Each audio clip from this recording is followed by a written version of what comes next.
Welcome everyone to a new video about you being you, and this time with Cameron we are going to be talking about the power of you being you and why we are talking about this conversation. We are having this conversation about you being you. What does that mean?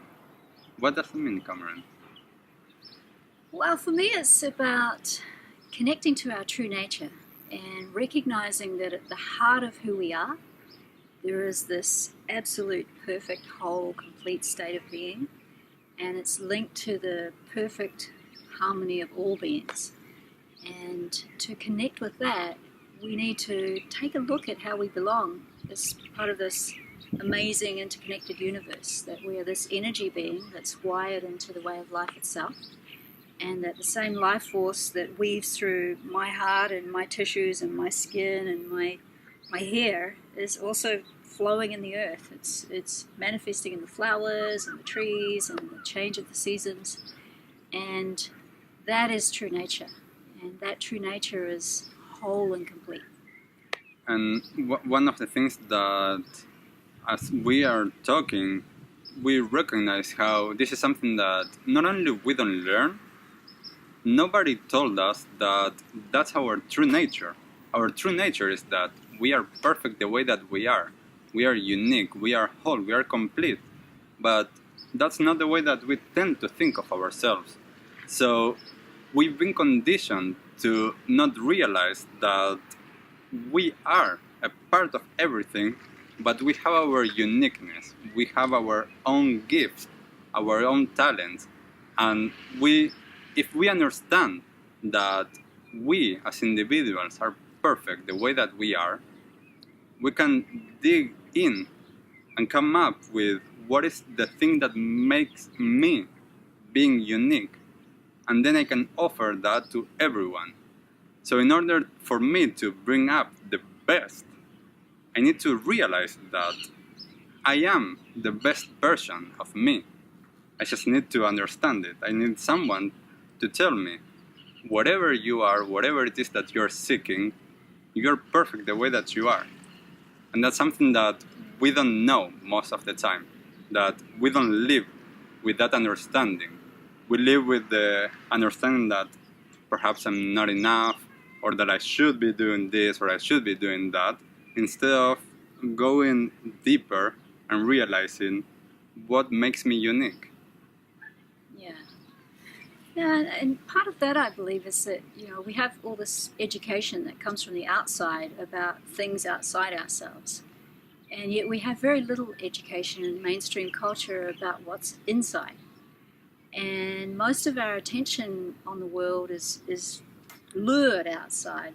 There's comparisons to other people. There's here, buy this, have this thing, it'll bring you happiness, or get the best marks and you'll get the best job and you'll live happily ever after. So there's a whole lot of encouragement about how what we want is outside of us.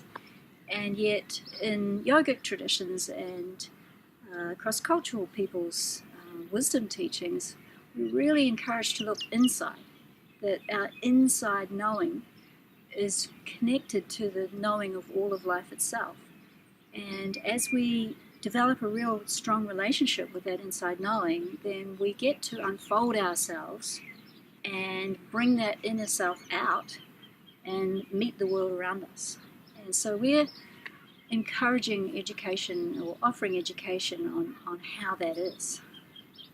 Because one important thing, as you are saying, is that by looking inwardly, by realizing that we already have the wisdom, we already can meet the world, the outside world, and share all that we can offer, we realize that we have all that it takes, but we need to, as you're saying, dig in.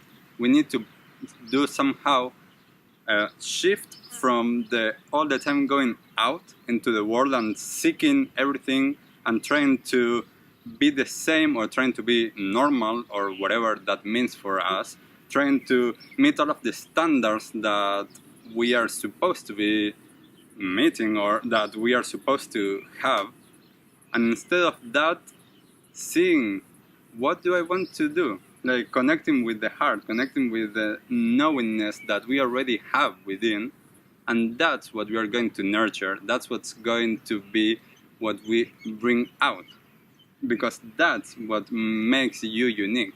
That's what is going to be helpful for the world. When we are doing what we are supposed to be doing, that's what is going to make the world a much better place, a much happier, healthier place, and also individually. I'm going to be much healthier, I'm going to be more balanced when I'm doing what I'm supposed to be doing, not something that it's been conditioned for me to do. So going in and then bringing that out, it's the best that we can offer to each other and to the world as an entire whole thing. Yeah. So I find Brian very inspiring, and I feel that young people particularly, they're really ready for this education, they're really hungry for this education, and they are the teachers of this way because they have less conditioning than people who are a bit older, my age and older than that. And so having language and frameworks to connect with these traditional wisdom teachings is a really big part of what we're doing with the You Being You programs.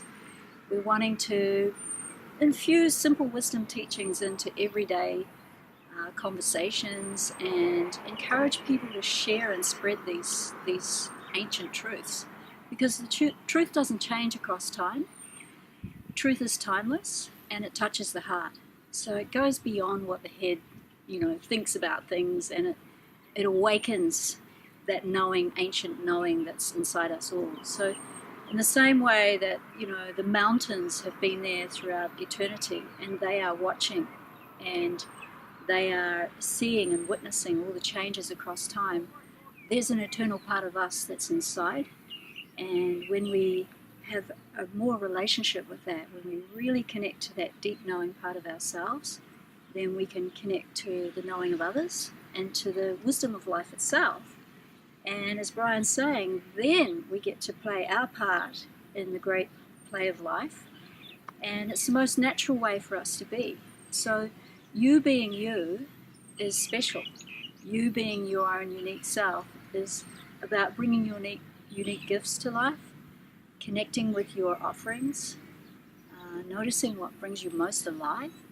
And we have some pathways to help people into those awarenesses, and that's what we're doing with this program called You Being You.